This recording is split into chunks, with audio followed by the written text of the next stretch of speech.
역사가들이나 우리가 흔히 말하는 말 중에 서방 기독교권,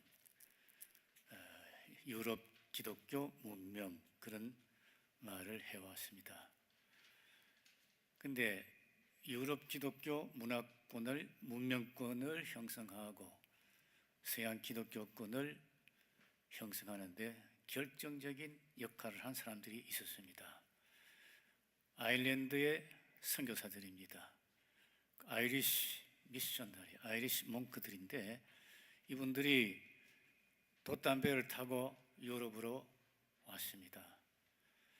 유럽 대륙이 보이면 닷을 거두었습니다. 그리고 배가 이리저리 흘러서 도착하는 곳이 하나님께서 자기들에게 복음을 전하라고 정해 주신 곳이라 생각했습니다.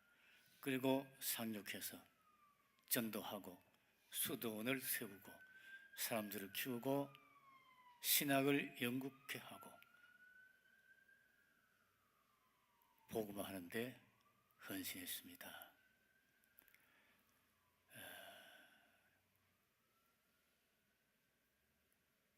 유랑을 한 거죠. 유랑자들입니다. 그리스도를 위한 순례, 그런 말을 썼습니다. 이들이 여러 가지 글들과 그림들과 시와 노래들과 조각들을 남겼는데, 그들이 남긴 기도문 중에 이런 기도문이 있습니다.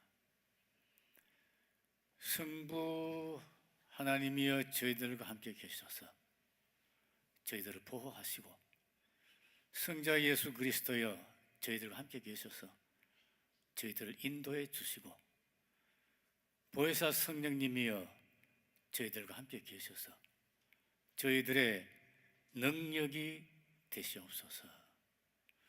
저는 이 기도문 좋아해요. 성부, 성자, 성령 삼위일체 하나님의 보호와 인도와 능력을 강구하는 그런 기도문입니다. 유랑하면서 전도하면서 그렇게 기도를 했습니다. 교회 창립 4주년을 맞이하는 이 교회, 성부, 성자, 성령 삼위일체 하나님의 보호와 인도와 능력이 항상 함께 하시기를 기원합니다. 참 좋은 교회로, 하나님께서 기뻐하시는 교회로, 이 시대에 세상이 정말 그리워하는, 요구하는, 찾는 그런 교회로 성숙하고 부흥하기를 원합니다. 오늘 미국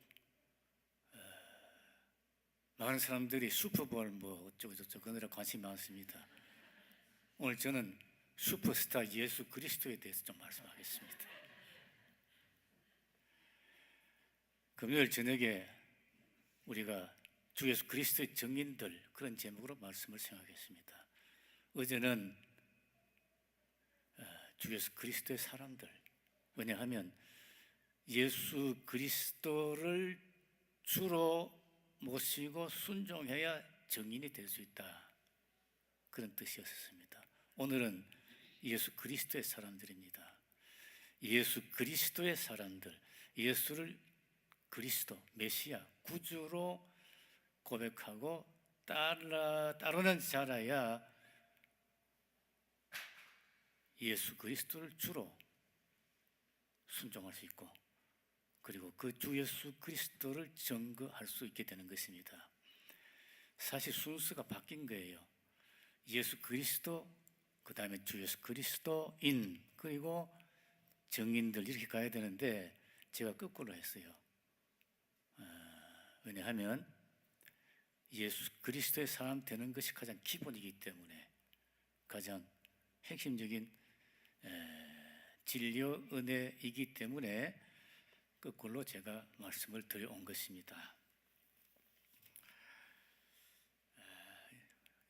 예수가 그리스도시다, 내 구주시다, 이 신앙 고백 없이 그를 주라 부를 수가 없고 그의 증인이 될 수 없습니다.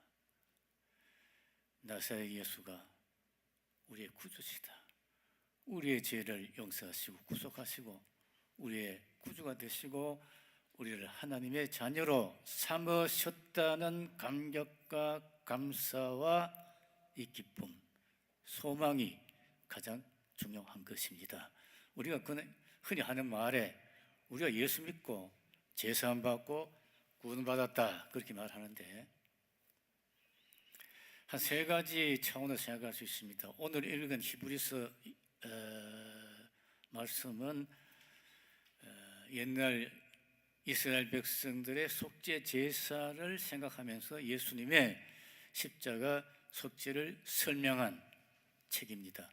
그래서 맨 처음에 첫째 것을 폐하시면 그건 이스라엘의 제사에 대한 말씀이에요.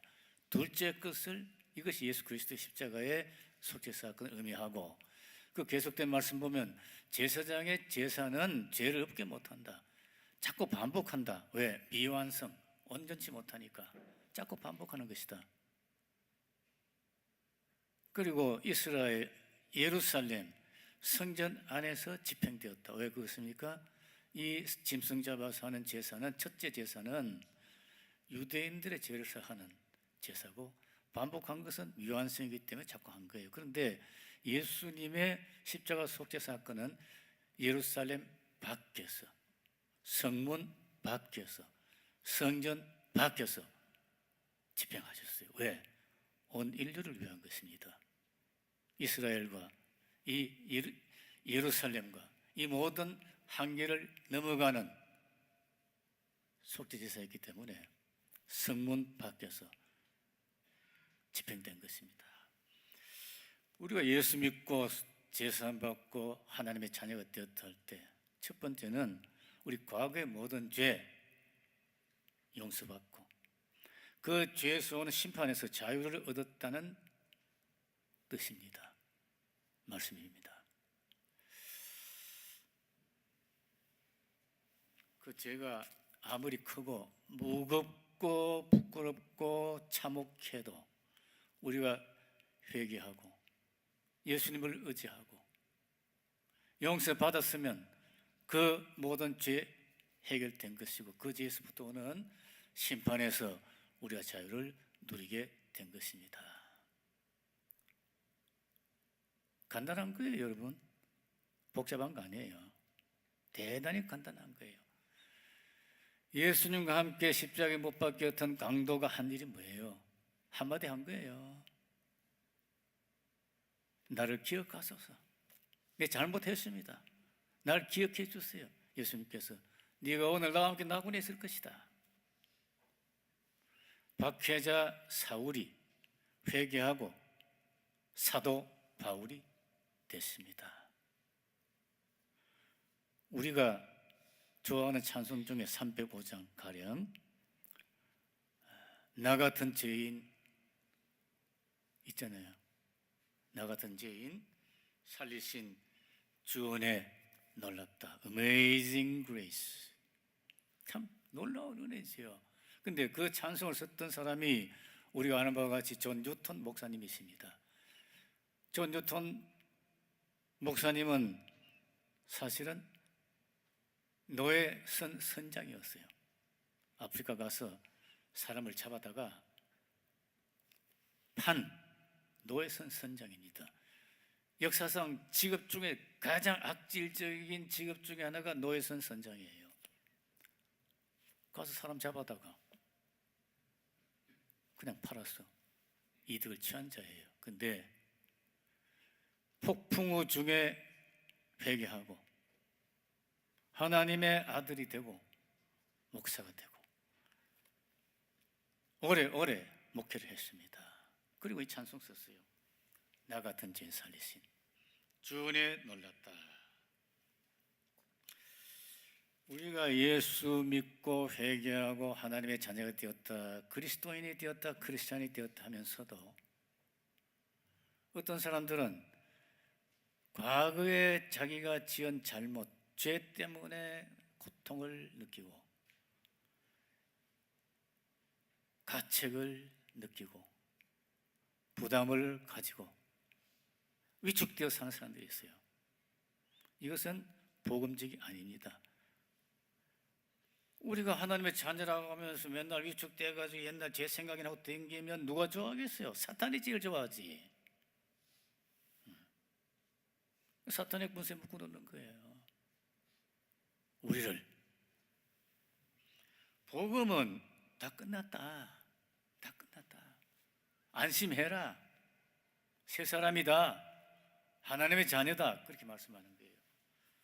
오늘 성경 17절에 하나님은 기억지 아니하신다. 하나님 기억 아니하시는데 우리가 기억하는 거예요. 다시 제사 드릴 것이 없다. 끝났다. 한국 군대식으로 말하면 상황 끝.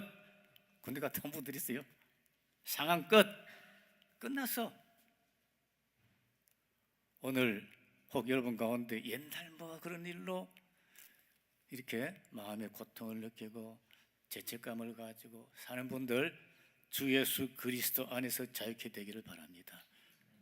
해방되기를 바랍니다. 그래서 예수님께서 십자가에 달리신 거예요. 하나님께서 그 아들을 우리에게 보내주신 거예요.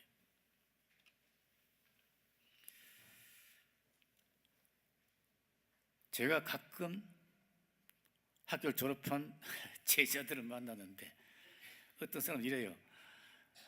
교수님 그때 제가 참 잘못했어요. 용서해 주세요. 뭐 했는데? 그때 왜 축구하다가 그 학업생 제가 때렸다고 교수님이 부르다가 너 목사 되려면 1년 집에 가 있다고 오고 목사 안 되려면 그냥 학교 댕기라 그랬지 않습니까? 그 제가 막 잘못했다 그러니까 용서해 주시지 않습니까? 그래.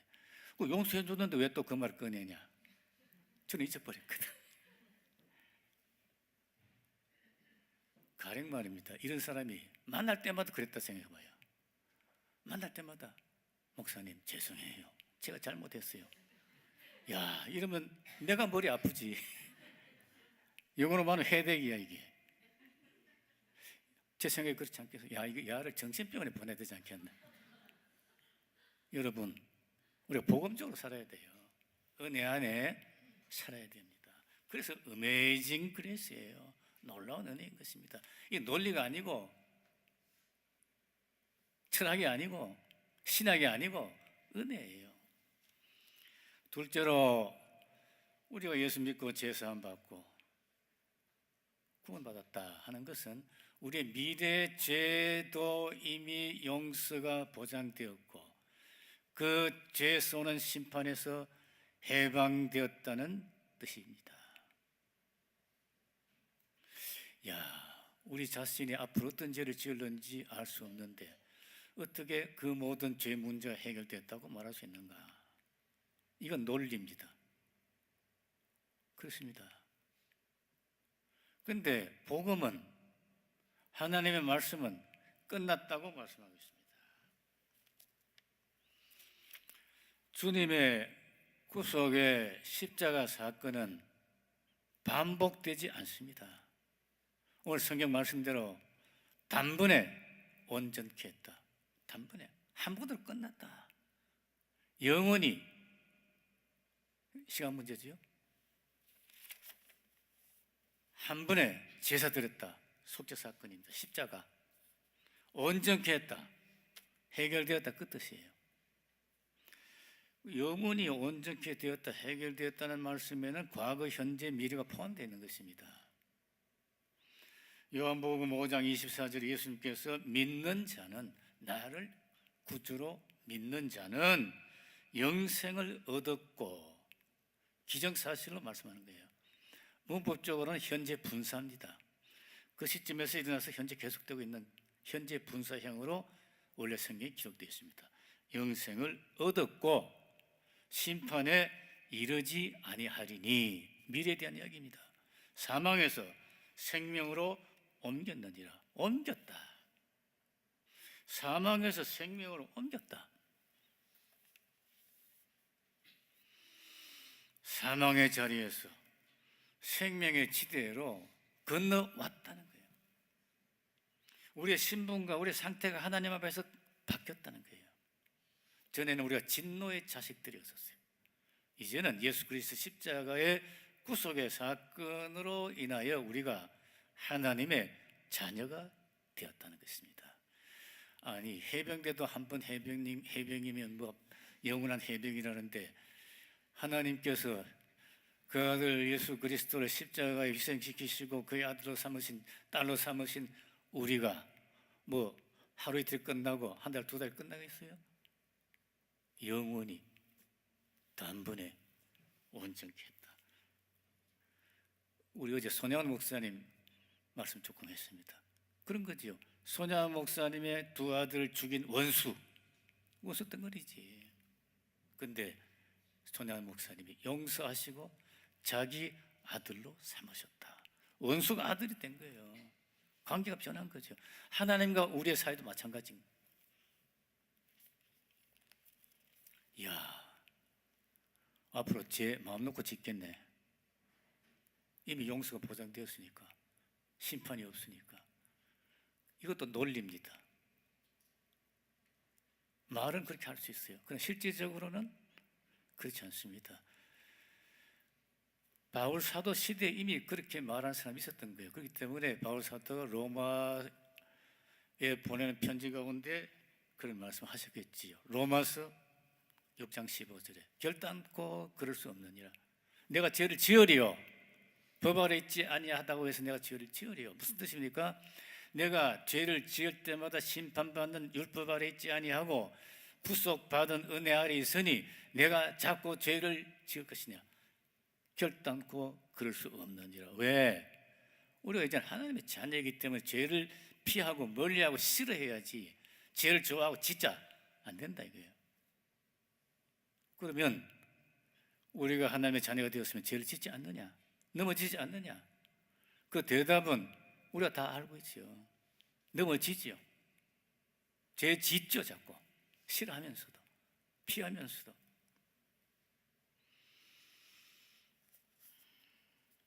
어떻게 합니까? 회개하는 거예요. 회개. 잘못됐어요. 회개하는 거예요. 우리는 회개를 통하여 하나님의 구속의 은혜 안에 거할 수 있는 거예요. 계속해서. 회개 안 하면 떨어지는 거예요. 우리가 날마다 세수하듯이 양치질 하듯이 회개해야 되는 거죠. 다윗 왕이 엄청난 죄를 짓지 않습니까? 엄청난 죄를 지었어요. 왕으로서 충신의 아내를 취하고 그 남편을 죽이기 위해서 가장 위험한 곳으로 보내 죽게 하고 완전 범죄를 시도한 거예요. 그러나 선지자 나단이 가서 잘못됐습니다 했었을 때 다윗이 회개한 거예요. 그래서 하나님의 은혜 안에 거하는 사람이 된 것입니다. 우리가 이 다음에 이 세상의 순례 여정을 끝내고 하나님 앞에 갈 때 정죄당하는 심판의 자리에 서지 않습니다. 그때 우리는 구원의 완성을 볼 것입니다. 우리가 부른 찬송대로 만세 반석 열리니 내가 들어갑니다. 의가 없는 자라도 도와주심 바라고 생명샘에 나가니 저를 받아주시옵소서. 만세 반석 열리니 제가 들어갑니다. 들어가는 거예요. 우리 미래 남은 날들 생각해 보면 한 가지 큰 문제가 남지요. 요단강을 건너가는 일, 죽음의 산을 넘는 일이 남아있죠. 많은 사람들에게 쉽지 않죠. 한국의 유명한 참 훌륭한 목사님 병이 드셨어요. 그냥 이제 입원하고 마지막을 기다리는 그런 상태에 들어가셨어요. 아들 목사님이 하루는 그 입원실에 들어가서 아버지를 배웠습니다. 아버지 목사께서 야, 내가 어젯밤에 천당 갔다 왔다. 꿈에 천당 갔다 왔다. 아들 목사가 물었습니다. 조셉디가 참 좋더라. 성경에 있는 그대로더라. 그러니까 아들 목사가 아버지 빨리 가 있어. 효자야, 효자. 아버지 목사님께서 싫다. 또 이거 내가 조금만 너희들과 더 있고 싶다. 잘못됐어요? 하나님께서 우리에게 주신 아름다운 마음이지요. 천당 좋더라. 근데 내가 조금만 더 너희들과 같이 있고 싶다. 사모님, 아들, 딸, 사위, 며느리, 손자, 손녀, 교우들, 친구들 조금만 더 있고 싶다. 이것 없이 어떻게 사람이 살 수 있습니까? 아름다운 마음이에요. 하나님께서 기뻐하시는 마음이에요. 근데 그 목사님 얼마 안 계시고 떠나셨습니다. 어떻게 떠나셨을까요? 조금만 더 있고 싶었는데 같이 주님의 위로 주님 함께 하셔서 만세 반석 열리니 들어가신 거예요.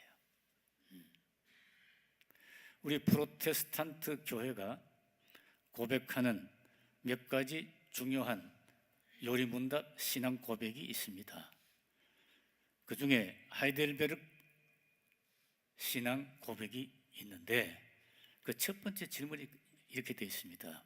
이 세상과 저 세상에서 우리의 유일한 위로가 무엇입니까? 이런 무엇입니까? 이 세상과 저 세상에서 우리의 유일한 위로가 무엇입니까? 답은 이 세상과 저 세상에서 우리의 육신과 영혼이 우리의 신실하신 구주 예수 그리스도에게 속한 것입니다. 맞습니까? 이 세상과 저 세상에서 우리의 유일한 위로는 우리의 육신과 우리의 영혼이 우리의 신실하신 구주 예수 그리스도에게 속한 것입니다.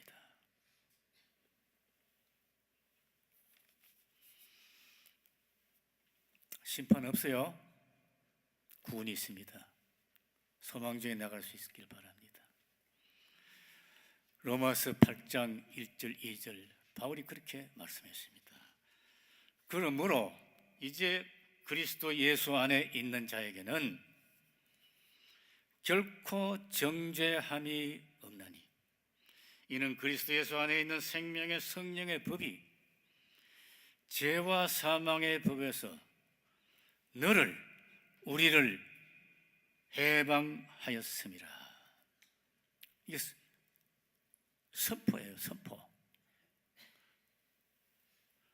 우리가 재판정에 섰다고 생각하고 재판장이 선포합니다.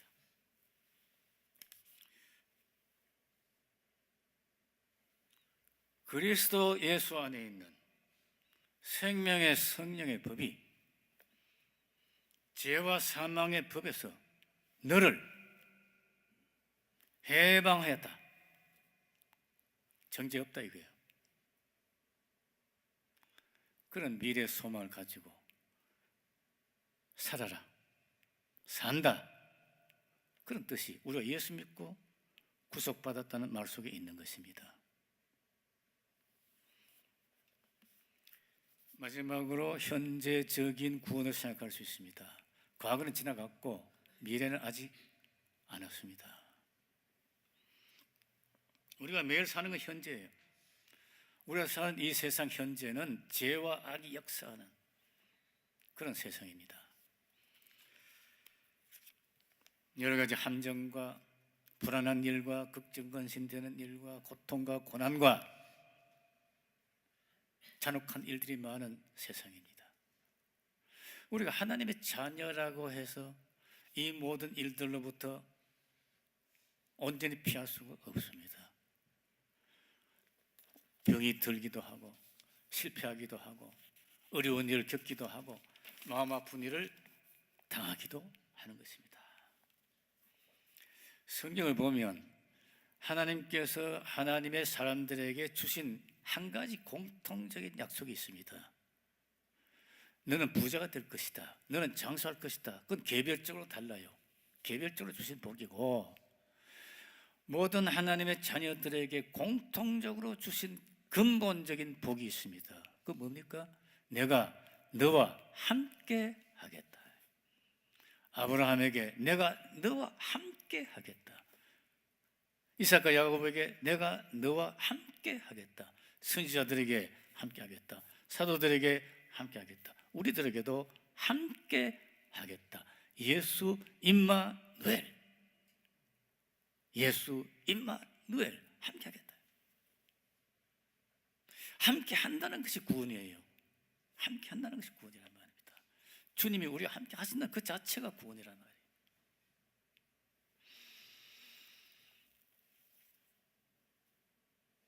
제가 그 1972년에 인도네시아 선교사를 갔다는 말씀을 드렸는데, 제가 갔더니 제가 살게 되는 그 지역 도시에 작은 도서실이 하나 있었어요.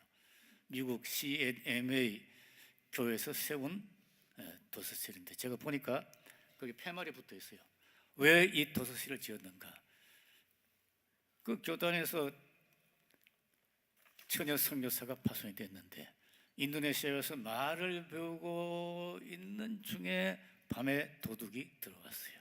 무서워서 소리를 질렀다. 그런데 도둑이 칼로 그 선교사를 살해한 것입니다.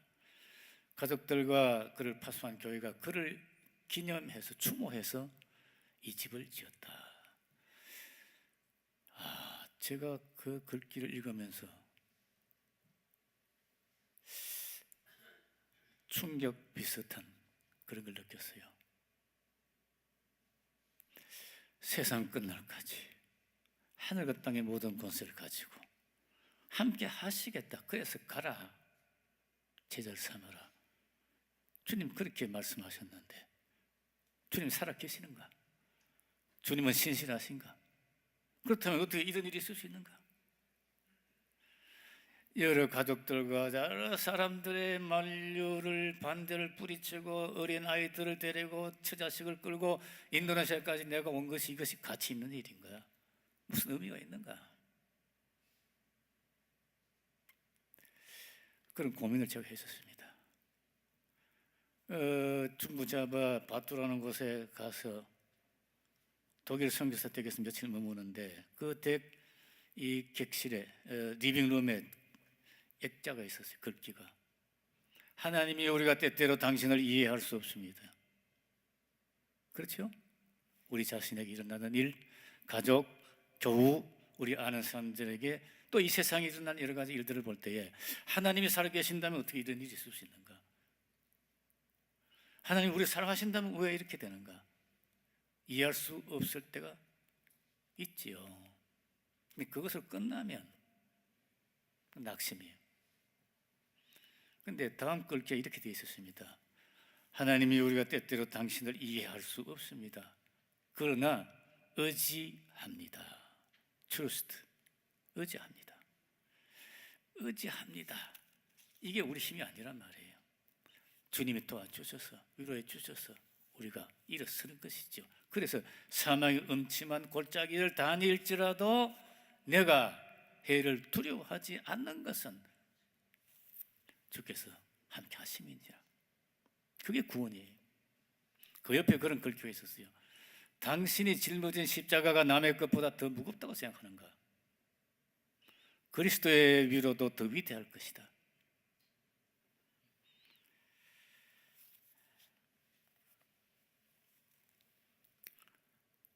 제가 이야기 하나 하고 이제 끝내겠습니다. 예배당 그림 사진 나왔습니까? 저 예배당이 베를린에 있는 빌헬름 황제 기념교회입니다. 독일에서 가장 유명한 교회 중에 하나일 것입니다. 저 교회 종탑이 지금 제2차 세계대전의 폭격으로 부서졌습니다. 전쟁이 끝난 후에 옆에 예배당을 새로 지으면서 저걸 그냥 두었어요. 왜냐하면 후대에 교훈을 주기 위해서 전쟁하지 마라. 전쟁 비참한 것이다.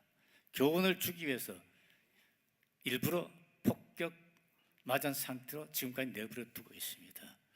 새로 지은 예배당 안에 들어가 보면 뒤편에 예수님이 십자가에 못 박힌 모습을 이렇게 만들어 달아 놓았습니다. 그 옆에 1933년에서부터 1945년까지의 순교자들을 추모한다.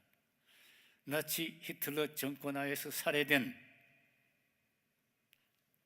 독일 순교자들을 추모한다는 뜻입니다. 많은 사람들이 죽었죠. 그 옆에 성경 한 구절이 있었어요. 요한일서 5장 4절. 세상을 이긴 이김은 이것이니 우리의 믿음이니라. 저는 1983년 여름에 처음으로 그 앞에 서서 십자가에 달리신 예수님의 모습과 그 독일의 순교자들과 우리 다는 모르죠. 그럼 몇몇 사람 알죠. 어떻게 죽었다는 것을. 그리고 성경 구절을 읽으면서 전율 같은 것을 느꼈습니다. 평생 잊을 수 없는 그런 어떤 거룩한 충동 같은 것을 제가 느꼈어요.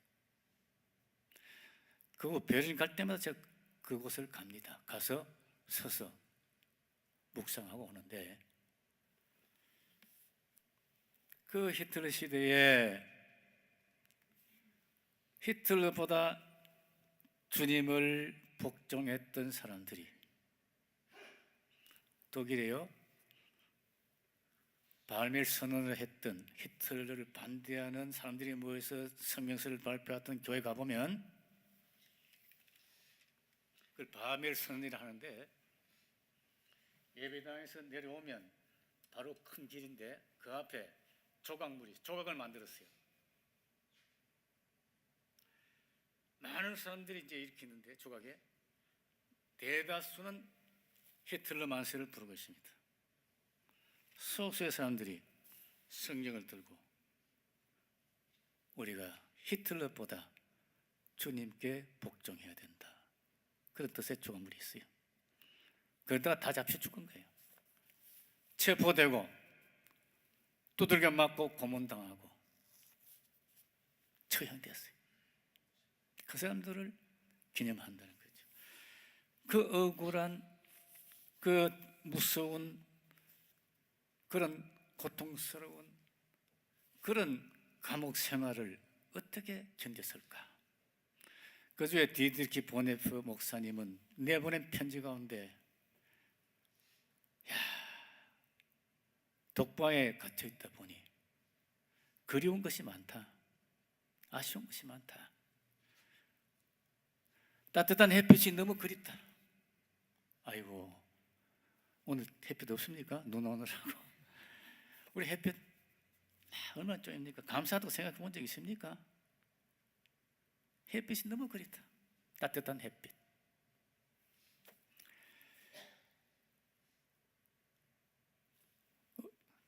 삼, 4년 전에 모스크바에서 사역하던 우리 선교사가 잡혀 들어갔어요. 제목이 뭔지 몰라. 모스크바 인근 감옥에 갇혀 들어가서 그냥 옥살이를 하는 거야. 겨울인데 아침에 쓰레기를 버리러 지하실로 갔다가 버리고 올라오는데 창으로 햇빛이 들어오더래요. 그 햇빛을 바라보고 말로 다 할 수 없는 감동과 감사를 느꼈다. 아, 햇빛. 보네프 목사님이 참 햇빛이 그립다. 또 하나는 테이블 펠로십, 친구와 가족들이 같이 앉아서 밥 먹고 커피 마시고 차 마시고 너무너무 그립다. 독방에 혼자 갇혀 있으니까 밥 하나 탁 밀어 넣어주고 이거 하거든. 혼자서. 우리는 맨날 친구들과 가족들과 식사 같이 하잖아요. 커피도 마시고 티도 마시고 그 감사하게 생각해 본 적 있습니까? 특별한 은혜라고 생각해 본 적 있습니까? 특별한 거예요. 보통이 아니에요. 그런데 어떤 편지 그렇게 됐습니다. 가족이 너무 그립다. 친구들이 그립다. 제자들이 보고 싶다. 약혼자 보고 싶다. 약혼자. 그러면서 처형된 거야. 그리고 보네프 목사님 같은 이는 교수님을 시켜놓고 화장을 해버렸어. 또 무덤을 남겨놓으면 뭐 와서 뭐 그럴까 봐 아예 화장을 해가지고 무덤이 없어요. 보네프 목사님 같은 이는.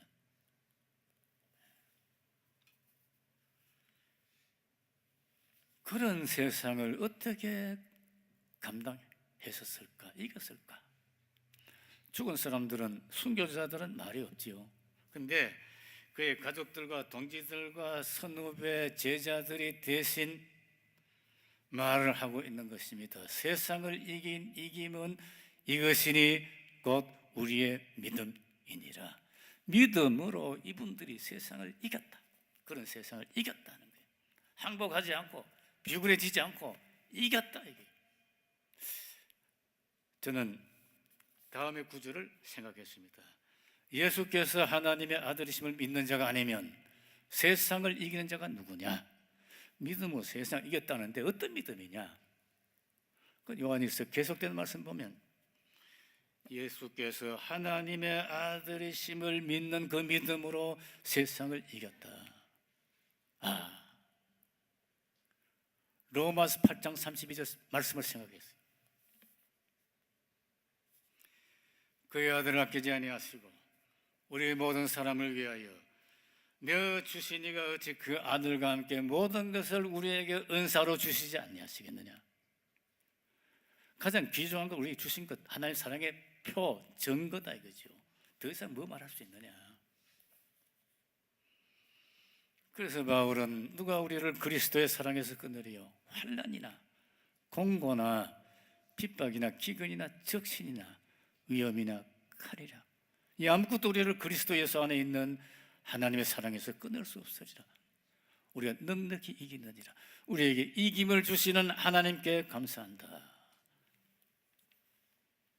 교회는 나사렛 예수가 우리의 그리스도 메시아 구주이심을 믿는 사람들의 모임입니다. 그리고 그분을 주님, 임금, 만왕의 왕이라 믿고 충성하는, 복종하는 사람들의 공동체입니다. 그리고 그 사건, 그 복음, 그 생명의 도를 우리의 말과 인격과 삶으로 증가하는 무리들이